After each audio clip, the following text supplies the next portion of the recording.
The Buccaneers and Browns face off this weekend, and we'll tell you why all eyes should be on Rachaad White as well as Myles Garrett as the Bucs look to win their third game in a row.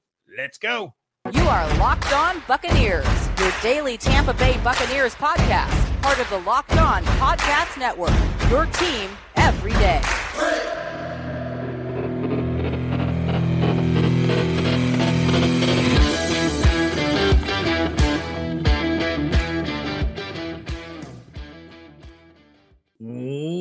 What's up, and welcome to the Locked On Bucs podcast, part of the Locked On Podcast Network, your team every day. We are your daily podcast covering the Tampa Bay Buccaneers, free and available on all platforms, including YouTube, and we thank you for making us your first listen or view of the day. I am James Yarcho, finally rejoined with my co-host, Mr. David Harrison. You can check out everything he's doing over at Sports Illustrated's BucsGameDay.com. Check out my work over at SB Nation's BucsNation.com and follow everything on Twitter at Locked On Bucs, at JYarcho_Bucs, and at DHarrison82. And we do thank you again for making us your first listener, your first view every single day. Today's episode brought to you by BetOnline, who has you covered this season with more props, odds, and lines than ever before. BetOnline, where the game starts. Some injury concerns for the Tampa Bay Buccaneers as they come out of the bye week, which historically means a time to get healthier. Vita Vea and Leonard Fournette are dealing with some issues. Their statuses are in question for the weekend and the big time matchup between the 5-5 Buccaneers and the 3-7 Cleveland Browns. Leonard Fournette, star running back, was limited this week with a hip pointer and could see his playing time reduced on Sunday against the Cleveland Browns, depending on how his condition progresses into the weekend. Following a big performance by Arizona State University Sun Devils rookie running back Rachaad White against the Seattle Seahawks, his playing time was already trending towards shrinking. But Todd Bowles also told the media on Wednesday, quote, "He's pretty sore. We'll see how the week goes. If he progresses and gets better to where he can run full speed, then he'll play. If not, then he won't." End quote. Look, I think this is real. Right? So first and foremost, I think Leonard Fournette's injury is a real one. I don't think this is any type of smoke or mirror, because sometimes we've seen NFL teams, especially when a veteran is losing playing time to a younger player, especially a rookie, sometimes an injury comes up and that's the reason the rookie's getting more playing time. I don't think that's the case here. I think this is legitimately an injury suffered by Leonard Fournette. And it does two things. One, it gives Rachaad White a golden opportunity to prove even more, because one game does not spell an entire career. As Evan Klosky so beautifully put it, people are getting way too excited about Rachaad White having one really good game. I'm sure he was not talking about any podcast hosts who come from Arizona State, wore an Arizona State hoodie, had an Arizona State t-shirt in their background, and an Arizona State koozie following his great performance against the Seahawks. No, that wasn't the kind of person he was talking about. He was talking about other people who were getting way too excited. But look, one game is one game. One game, if one game made you a legend, Cadillac Williams would be in the Hall of Fame. And I would be very happy if he was. Love more than one game for Cadillac, right?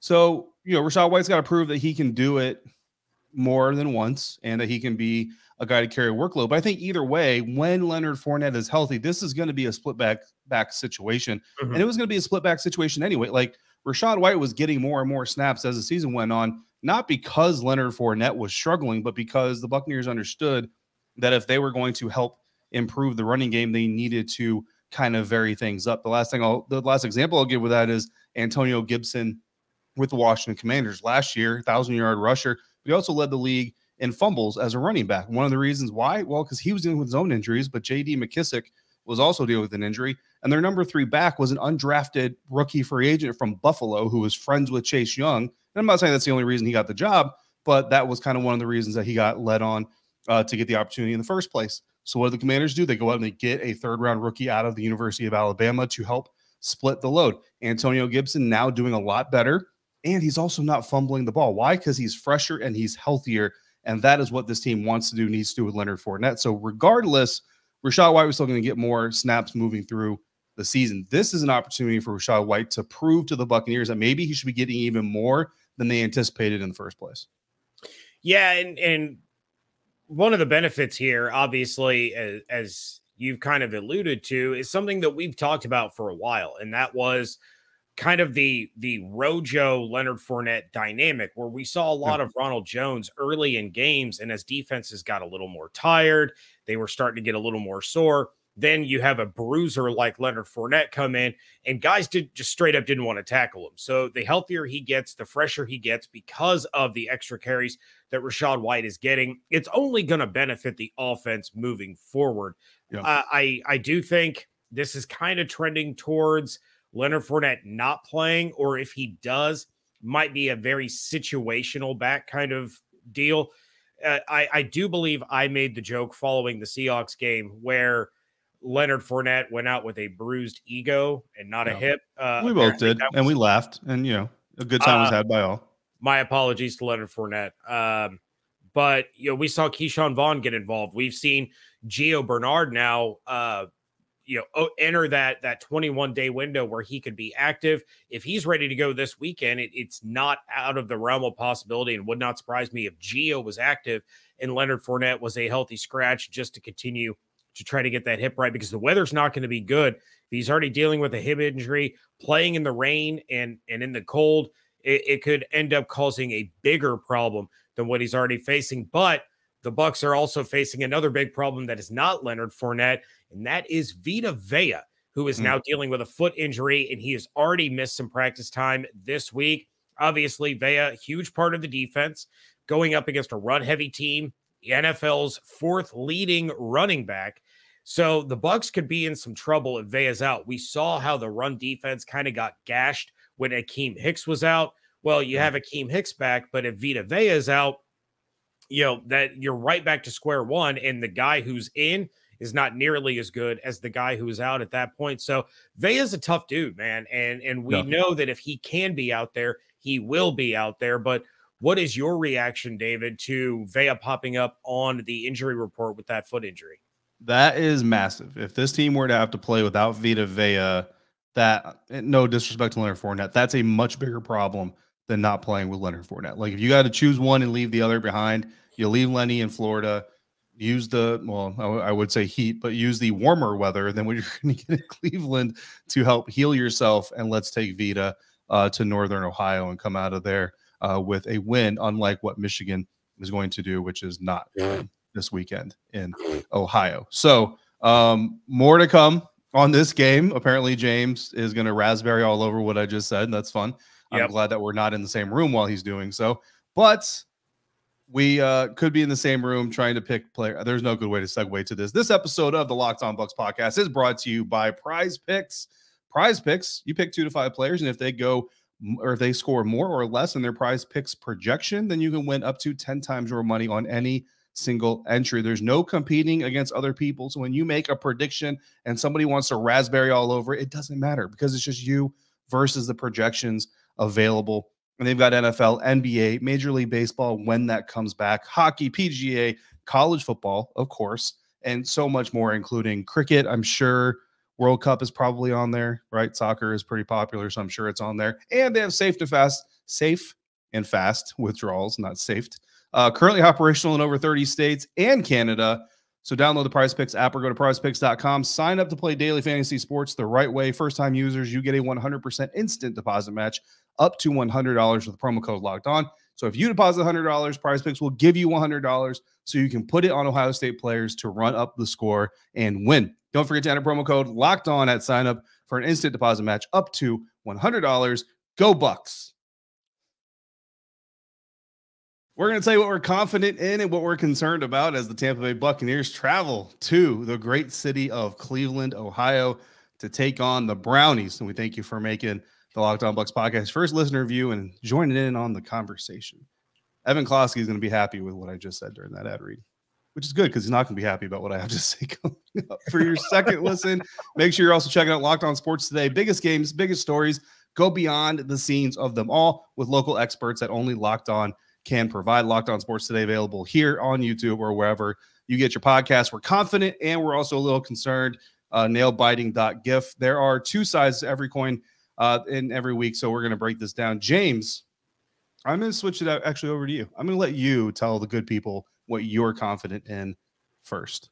I am confident in something that we literally just talked about, and that is if Rachaad White is called upon to be the lead back, he will be able to get the job done. He is averaging almost 4 yards per carry now on the season, coming off a game where he averaged almost 5 yards per carry, and he's still a little bit of a wild card, right?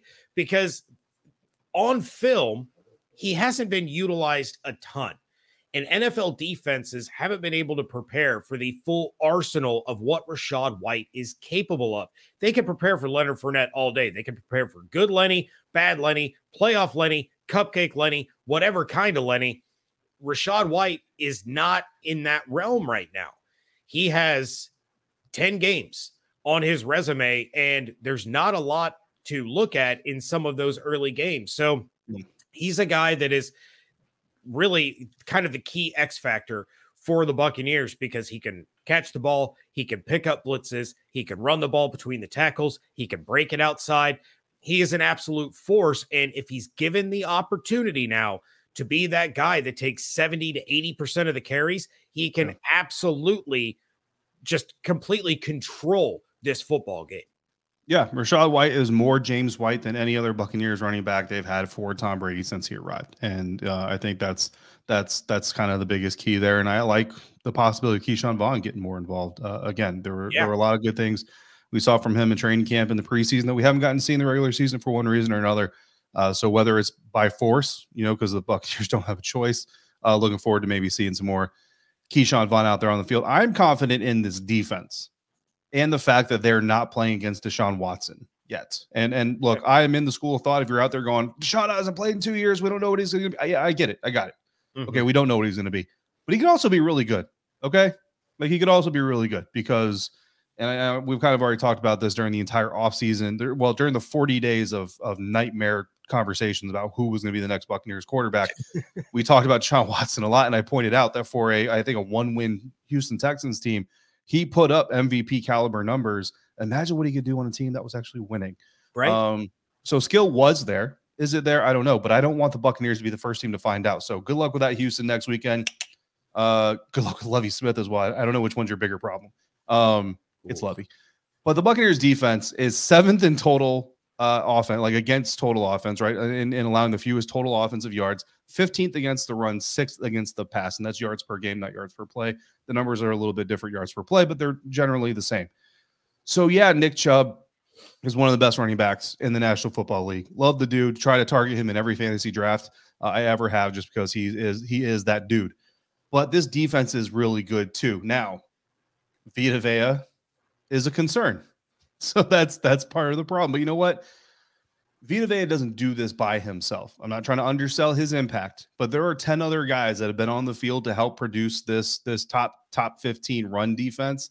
And even if Vita isn't on the field in Cleveland, they need to rally together and help Nacho or whatever set they come out with, because Todd is going to be creative. You might see Logan and you might see Akeem Hicks in the middle. I don't know what you're going to see, but they need to rally around that dude. And then you just tell them, dude, just do your job. Don't try to be 50. You be number whatever you are.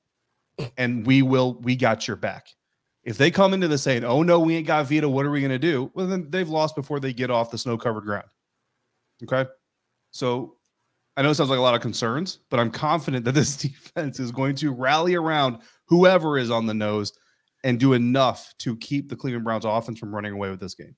Literally. Well, I'm very glad that you are confident in that, because that is my concern. It is Nick Chubb.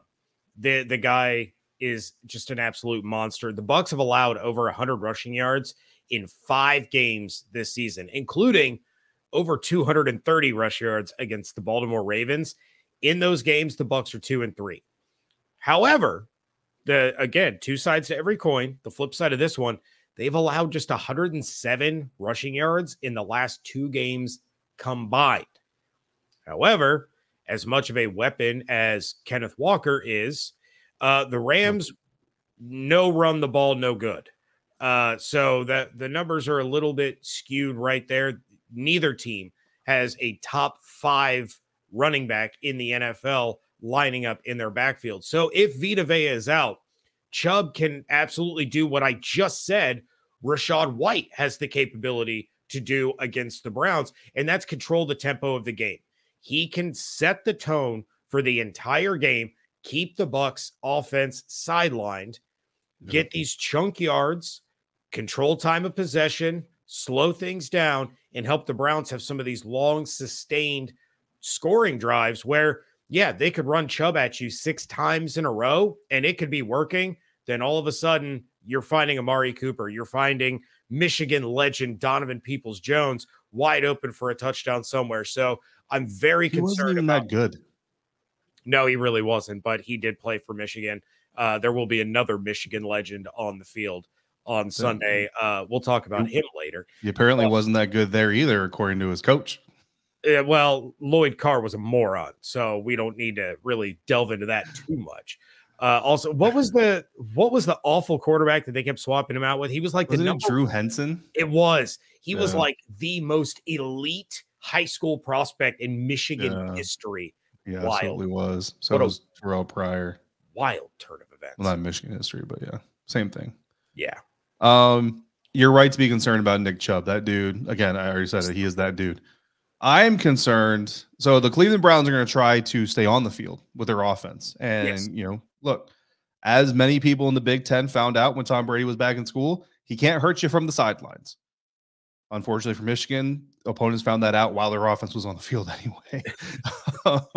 And Tom Brady still can't hurt you from the sidelines, even though he is now the legend and the starter and all that stuff. So, the Browns are absolutely going to want to control the clock, keep their offense on the field as much as possible, but they're also going to want to get the Buccaneers offense off the field as much as possible. And Myles Garrett wants to do nothing other than wear a starter jacket. They don't make starter jackets anymore, but he wants to wear a jacket. And not for the NFL, not for the sidelines. He wants to put on that big poofy jacket, sit under the heater if they have them. Or I don't know. They might be too tough in Cleveland for heaters. I don't know. Everybody just spends the winter with their windows open because we're tough. I'm sorry. I'm getting sidetracked. Myles Garrett, 13th in pass rush productivity, according to PFF, which measures pressure created on a per snap basis with a bigger weight towards sacks, right? So 13th in the National Football League. That's all pass rushers, no matter how many pass rush reps you have. So like the dude that has one pass rush and he got a sack on that one, he's still on that list. Even with those guys involved, Myles Garrett, top 15 in the National Football League, 5th amongst edge defenders that have as many snaps as he does in pass rushing. So that just tells you he's just behind Nick Bosa. So that's who you're facing, Tampa Bay Buccaneers. And as Evan Klosky pointed out, they do like to get him against interior alignment as much as possible. So your interior offensive line, which is your weakest part, is definitely going to have some problems there. But look, Myles isn't doing this alone. Chase Winovich is 15th in the same population. Now, granted, he doesn't have nearly as many pass rush snaps, but this stat shows you that when they do dial him up, he's getting home. He's being successful. Isaiah Thomas, who I thought was only good at dishing assists and bad-mouthing Michael Jordan, 47th in the entire National Football League. Again, kind of a depth player, right? But a guy that they have that when they use him, he is being effective. And if you're the Cleveland Browns, bro, you're 3-7. Like, what do you have to lose, right? Like, just throw the kitchen sink at Tom Brady and hope something falls in your direction. If I'm the Cleveland Browns, that's what I'm doing. And if it works, you get Tom Brady and that offense off the field. Yeah, all they really need to do is go up to Myles and be like, hey, you see the guy wearing number 12? Just pretend he's in black and orange and wearing number 9. And all of a sudden, his eyes are going to get just red. And there's going to be smoke shooting out of his nose. It's going to be real important for the Buccaneers to protect. He'll get drug tested after the game. Yeah, that too. It's going to be real important for the Buccaneers to protect Tom Brady, just like it's important for you to protect your home. And if you've thought about securing your home with home security, but have been putting it off, you'll want to listen up. Right now, Locked On Bucs listeners can order the #1 rated Simply Safe home security system for 50% off.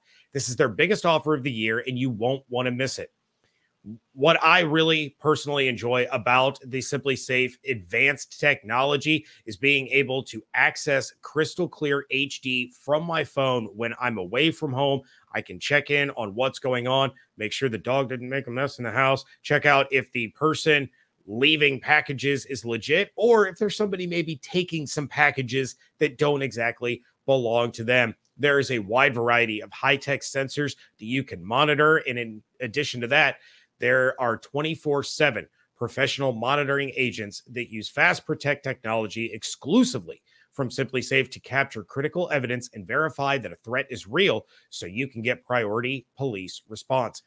Do not miss your chance to save big on the only security system that I recommend. Get 50% off any new Simply Safe system at simplysafe.com/lockedonnfl today. This is their biggest discount of the year, so do not wait. That is simplysafe.com/lockedonnfl. There's no safe like Simply Safe. Wrapping things up here on a post-Thanksgiving Friday. Go Big Blue. And it is time for predictions. You are not even a Wolverine fan. I am on Thanksgiving weekend every year. This is the most ridiculous thing ever. You simply cheer for a rival, by the way, a rival. You cheer for a rival just because you don't like the other rival even more. Illinois and Michigan are not rivals. No, you're right. They're not, because you have to be competitive to be a rival. But you're in the same conference, which that makes you a rival. They're not even in the same division anymore. Listen, I didn't know that. Michigan's in the same division as Ohio State. How do you? That's the only. Honestly, that's the only one I know. I know that Ohio State and Michigan are in the same division. I don't know anything about the rest of them. I don't know what division they're in off the top of my head. I'd have to Google it just like everybody else. Look, this isn't the Locked On Big Ten podcast. Okay. No, it is not. But you kept bringing it's a very good podcast, but this isn't it. I don't need to know that kind of stuff. I'm going to keep shooting it back. Illinois' big rivals Northwestern, which is why Scott and Carmen. I'm sure that's a hot button game to watch every year on, I don't know, PBS. Wow. Prediction time for the Bucs and Browns. Let's kick things off with the bold predictions, and I'm going to start first because I can. My bold prediction is Mike Evans. He is about to pop off and have his best game of the season. We've talked a lot about the running backs in this game. Don't forget, you got Mike Evans, Chris Godwin, Julio Jones, Cade Otton, all out there catching passes from Michigan Wolverine and NFL GOAT Tom Brady. Against Baltimore, Mike Evans finished with 6 catches on 11 targets for 123 yards. However, Mike Evans hasn't reached an end zone since the Chiefs game. Guess what? That's going to change this weekend. Evans going to get 8 receptions for 138 yards, and he's going to get in the end zone. It is a Mike Evans kind of day. We'll see if, like he did in his rookie year, the last time he played up in Cleveland, he throws up that Money Manziel sign. He had a big day in Cleveland as a rookie. I don't know that he puts the Money Manziel sign up because not too many people would remember what that's for. I remember, and he should do it just for me. It's just for you. And he can tell Browns fans, like, yeah, you remember when you drafted this guy? That was because of me. You're welcome. Yeah. One major football team visiting the state of Ohio can win this weekend. Which one is it? Oh. Don't ask me questions like that. I already asked you. Answer the question. I played the 5th. You can't plead the 5th. 1, 2, 3, 4, 5th. Coward. See who gets that reference. My bold prediction, Rachaad White is going to prove Evan Klosky wrong. Listen, on our Wednesday episode, WTSP, love Evan Klosky to death. He came on my show and decided to throw some shade at people who were excited about Rachaad White's solid to above average, really good performance in Seattle Seahawks. Talking about how, according to us, because I'm one of them, according to us, Rondé Barber was going to get inducted in the Hall of Fame and turn and hand a legend Buccaneers torch to Rachaad White after just one game. Listen to me, Mr. Klosky. You're the guy that shows up to birthday parties. You show up to somebody's 30th birthday party and say, what's the big deal? You've already done this 29 times. Listen, everybody knows it's one game. Everybody knows it's 1 week. Just let the people be happy. Just let the Sun Devil fans have something to cheer for. Brandon Ayuk and Rachaad White. Eno Benjamin for a week. That's all we got. That's all we got. Just give it to us, brother. Just give it to us. Rachaad White is going to ball out. And Arizona State truthers, Rachaad White lovers around the world are going to celebrate. And Evan Klosky is going to hate every minute of it. But it'll be okay because he's going to be celebrating a Buckeyes win. Not true. Asking for a friend, half-point PPR, do you start Rachaad White or Alvin Kamara this week? Rachaad White. Until the New Orleans Saints get smart and put Jameis Winston in there, which by the time you see this, maybe they have done that. If they have, I change my answer. But honestly, I'm not starting anybody other than Chris Olave, only because I really don't have a choice, to be quite honest with you. Yeah, as long as the Saints are still pushing Andy Dalton out there. Sorry. I have both of them. Yeah. Anyway, my predicted player of the game is going to be Antoine Winfield Jr. And I think if Vita Vea doesn't go, Antoine is going to play a pivotal role for this defense in being the guy that comes up and crashes the box, helps slow down and stop the rushing attack of not just Nick Chubb, but another guy that we haven't mentioned at all in this episode, Kareem Hunt. Antoine is going to be that guy in the back that can trick you into thinking he is going to crash the box, and he drops back and he's going to pick off the pass intended for Amari Cooper or Donovan Peoples-Jones that you thought was going to fool the Buccaneers defense. Going to have a big, big day out of Antoine. I expect it to happen. The guy is playing at an all-pro level this year, and because Evan cheated and took both inside linebackers, I'm going with Antoine. Yeah, I heard that. He's like, my key player, okay, my key player, Vaunted, David, and Devin White. I'm like, when did these two merge into one? It's like Devin David. Number 4,554 or 5,445 on your rosters. Yeah, Devin David. They've melded into one human. Yeah, it was insane. Look, Evan Klosky just did not have a good WTSP Wednesday. He needs to make up for it. I hope he wears an Ohio State something next week. He won't. He knows better. You know what? If you had any guts, you'd have done a jersey bet with him. That's what you'd have done. I don't want to have to go buy a jersey. You don't want to go buy a Buckeyes jersey? See, you already know. My player of the game, Chris Godwin. James goes bold prediction on Mike Evans. My player of the game is going to be Chris Godwin because it is time for one foe to rise up a little bit. Now, don't get me wrong. Chris he's contributed, and I've liked what we've seen out of him coming back, getting healthy again. Everybody says that first year off of an ACL is a weird year and a tough year for any player. So this is not in any way, shape, or form any shade, but this is around the time, right? And we're not quite there yet, but this is around the time the Bucs lost Chris Godwin last year. I'd like to see them start getting him back in the beast mode way that we know he can play. No 100-yard games yet this season, only one touchdown, 3 games under a 60% catch rate. And that's not necessarily drops, right? Like we've seen a lot of dirt balls from Brady towards Godwin. Bottom line is I want to see Chris. And in some ways, this is also Tom. I want to see these two get on the same page again. I want over 100 yards. I want at least one tutty, and I want a 90% or better catch percentage against the Cleveland Browns on Sunday.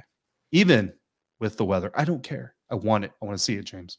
I do too. I'm right there with you. All right, David, real quick, rapid fire. Let's take a look around the league with some lines. Thanks to our friends at betonline.net who have more odds, props, and lines than ever before. BetOnline, where the game starts. The Chicago Bears travel to the New York Jets, who are 6-point favorites. Who you got? Assume I got Justin the Jets. Fields plays. Assume Justin Fields plays. Who are you? Right, and that's what honestly I have the Jets because even if Justin plays, he's not good, and the Jets defense is good. Right, like I don't mean he's not good talent wise. I know you mean that. I just mean he's not 100% healthy. And he's already got enough working against him just being on the Chicago Bears offense, let alone also going up against the Jets defense that has been underrated, I think, this season. And the Jets made the right decision to bench the guy who took zero responsibility for his offense, laying an egg, which is awesome in a leader. So I take the Jets either way. I am also going to take the Jets, although I do feel that if Fields was 100%, the Bears win that game. It would be harder, yeah. If Fields was 100%, it would definitely be a harder predict. Yeah. Cincinnati Bengals, 2.5-point favorites on the road against the Tennessee Titans. Who you got? I'm going Bengals. I think some of the mojo is getting found in Cincy, and I think this is an opportunity for them to stand out a little bit. All right. I am also taking the Bengals. The Denver Broncos, who have a quarterback who is on pace to have fewer touchdown passes than he has bathrooms in his house. That is crazy. 2-point favorite against the Carolina Panthers. Who are you taking? I'm going Panthers. I can't pick the Broncos in anything. I'm sorry. And I feel so bad for that defense. Like, there are a lot of good defensive players on that team. I'm just taking whoever's playing the Broncos because I can't trust them. Yeah, I will also take the Panthers. So we're simpatico 3 for 3 here. Pittsburgh Steelers on the road on Monday Night Football in the snooze fest against the Indianapolis Colts, who are 2.5-point favorites. Who you got on this one?